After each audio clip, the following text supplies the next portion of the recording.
Welcome to movies अड्डा and this is your Bollywood guide G9 यानी कि दिव्य सोलगामा। चलिए अब बात करते हैं इस हफ्ते की बड़ी रिलीज फिल्म फैंटम की। अगर हम हमारे हिंदी फिल्मों के विलन्स की बात करें तो अधिकतर विलन्स हमारी हीरोइन के प्यार के वार के मारे थे या कि उन्होंने हमारे कोई हीरो या हीरोइन की किसी फैमिली मेंबर्स को मार दिया था। इन पर्सनल रेफरेंसेस के साथ साथ विलन्स को सोशली पॉलिटिकली रिलेवेंट विलन्स की तौर पे भी दिखाया जाता था एज इविल जमींदार या कि करप्ट मिनिस्टर या फिर अंडरवर्ल्ड डॉन या कि कोई अमीर businessman from upper caste. Along with these villains the Britishers वे आल्सो आवर फेवरेट विलन्स जिन्हें हम पॉपुलरली जानते थे एज गोराज या कि अंग्रेज followed by the Pakistani army. The reason for these villains, especially the international ones, were due to the trouble we had to face in past and thus connected instantly with our audiences. अब the latest to join them are the anti-national elements or the terrorists जिन्हें हमारे hero eliminate करते हैं। शुरू में तो indirect references दिए गए थे इन विलन्स के टेररिस्ट के साथ, लेकिन उसके बाद काफी हद तक स्ट्राइकिंग सिमिलैरिटीज देखने मिली इन फिल्म्स लाइक D-Day या कि baby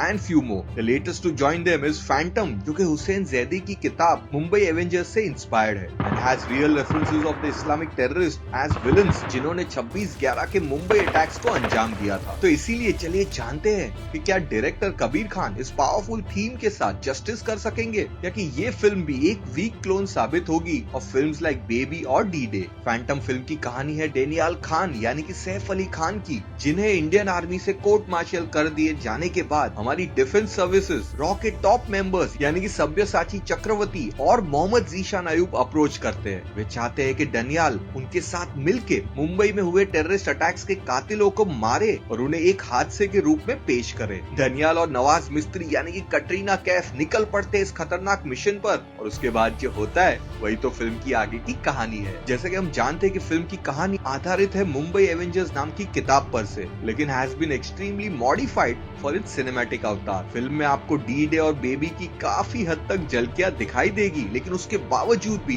the movie has its own story to narrate. अब फिल्म थोड़ी लो नोट पे शुरू होती है without any conviction factor in forming the mission, लेकिन जैसे ही आगे बढ़ती है वो एक रोलर कोस्टर राइड की तरह नजर आती है with lots of high and some low points in the middle portion of the film. Film का पहला भाग तेजी से चलता है with back to back 3 missions और आपको पलक झपकने का भी मौका नहीं देता। वहीं सेकंड हाफ थोड़ा स्लो डाउन होता है followed by slow undercurrent and the final mission leading to its after effect. Thriller part in the finale is of top notch. लेकिन इस फिल्म का सबसे बड़ा फ्लॉ ये है कि सब कुछ काफी आसानी से हो जाता है और उसमें भी कन्विक्शन फैक्टर की थोड़ी कमी थी जिसके कारण फिल्म का इम्पैक्ट डाइल्यूट हो जाता है। लेकिन सारे ही मिशंस को अच्छी तरह से पेश किया गया है एंड कटरीना के कुछ इमोशनल सीन्स कमाल के हैं। वहीं डायलॉग्स अच्छे हैं and direct references to the evil masterminds adds up as a positive point along with brilliant cinematography as the movie has been shot on many exotic locations and has been presented in an international style. अब music की बात करें तो कुछ खास दम नहीं है एक्सेप्ट फॉर अफगान जलेबी,